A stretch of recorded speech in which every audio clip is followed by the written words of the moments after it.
according to this report, it says JP Morgan Chase and Wells Fargo has frozen accounts tied to fundraising for the company. GTV Media Group, Bank of America Corp. Also closed an account for GTV Media's parent company shortly after it was open.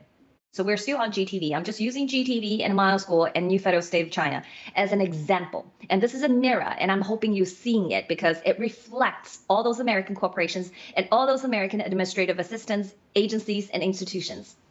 And the federal probe is being conducted by the FBI and SEC. These are law enforcement agencies. The investigators have been examining whether GTV Media associates of Mr. Guo violated security laws through the private sharing placement. The New York State Attorney General Office has also been examining the matter, these people said. So you can see, if you continue from the previous episode, we talk about forced complaints to FBI, to SEC, to Attorney General Office, and then we talk about false complaints made by CCP spies to FBI, to SEC, to Attorney General, and also to all those news mainstream media like Wall Street Journal and New York Times. Okay, so these are we have already gone to. So now these agencies, I'm not implying here saying they already infiltrated. Let's think about the scenario one. The scenario one is they're not infiltrated. Okay, they're completely intact. Okay, they are not under any kind of a foreign influence. Let's just put that heads on. So they received all those reports and complaints from CCP's proxies, but they have no way. They don't understand CCP.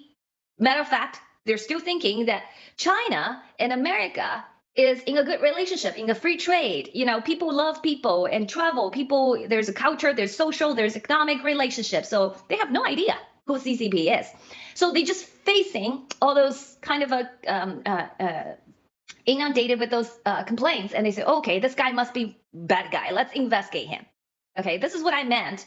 Your system, your open and porous system has been completely used to persecuting a dissidents that has been so critically against the CCP since the day one, which is January 26, 2017.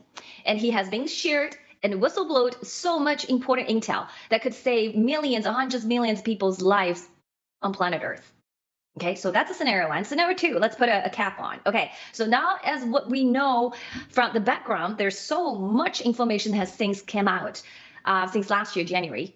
Okay, January 8th, I think is 7th exactly, 2023, which the Select Committee on CCP has been established. The first, by Kevin McCarthy, and they had a first chair, Mike Gallagher.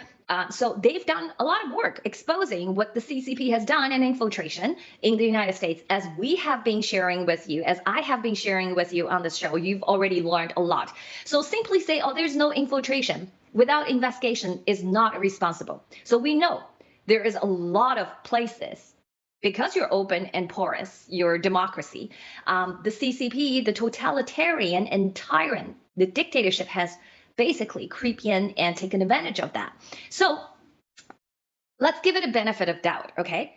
So this is what I said, the weaponization of using the government state apparatus to persecuting MileSchool. So hold your hats on that. And this is exactly why we want the Congress to investigate